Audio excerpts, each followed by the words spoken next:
ज्या संविधानामुळे आज आपण सर्व सुरक्षित आहोत त्याला धक्का लागतो, पण कुणाच्या डोळ्यात साधं पाणी येत नाही. इतक्या नीच अवलादी कशा काय जन्माला आल्यात. आम्ही बाबासाहेबांचे भीम अनुयायी आहोत. आम्हाला गोळ्या घातल्या तरी बेहत्तर संविधानाची रक्षा करायला आम्ही सर्व भीम सैनिक तुमच्या गोळ्या झेलायला सुद्धा तयार आहोत. या ठिकाणी मी सांगतो तुम्हाला.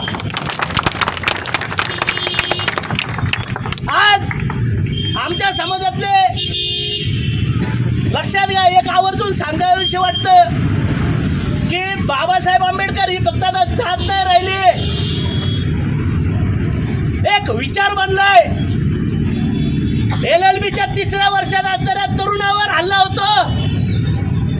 माझा वडार समाजाचा बांधव त्यात मारला जातो. काय फडणवीस साहेब आपण तात्काळ राजीनामा दिला पाहिजे अशी मागणी आम्ही वंचित बहुजन आघाडीकडे करतो. अजून किती तुम्ही आमचं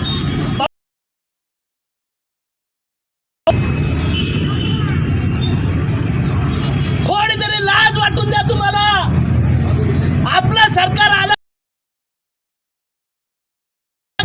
कशामुळे तो मानसिक रुग्ण तुम्ही सांगता. सर्व पक्षीय संघटना आंबेडकरवादी विचार प्रशासनाला मागणी की तो जो कोण हरामखोर PI आहे ना तिकडला परभणीचा त्याच्यावरती जी काही योग्य ती कारवाई ती झालीच पाहिजे. असेल त्याची बदली झालीच पाहिजे. अन्यथा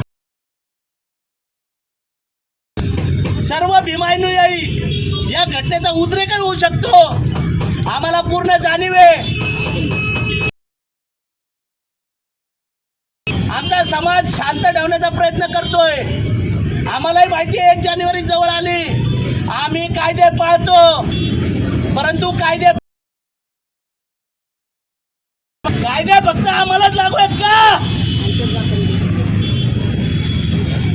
परत एकदा हे मनुवादी सरकार आहे, त्याला हे संविधानाची पोरं छाती ठोकून सांगतात. पुन्हा जर का या महाराष्ट्रात कोणता दीन दलित बहुजनवादी कोणता तरुण जर पुन्हा मारला गेला